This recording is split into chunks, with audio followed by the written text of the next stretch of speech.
วิธีสมัครมาสเตอร์การ์ดอัปเดตล่าสุดเดือน7 2024นี้เนาะหลังจากเข้ามา BCA1 แล้วเนาะให้เรากดสมัครบนมาสเตอร์การ์ดนี่เลยเนาะคลิกใส่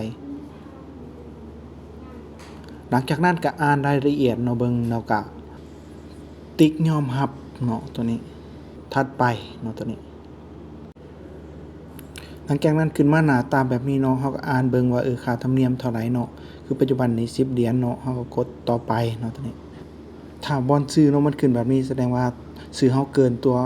อักษร20 โตวมันก็ลบออกเนาะลบออกหน่อยนึงก็ได้ให้มัน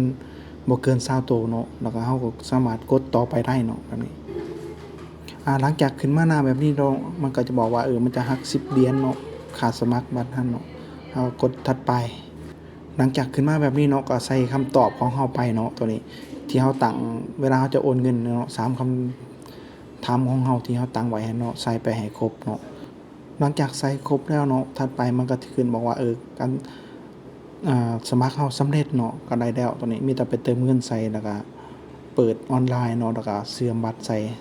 ก็มีแต่เบิ่งเลขบัตรตามนี้เนาะเฮาสามารถเบิ่งเลขบัตรที่มันขึ้นแบบนี้ได้เนาะ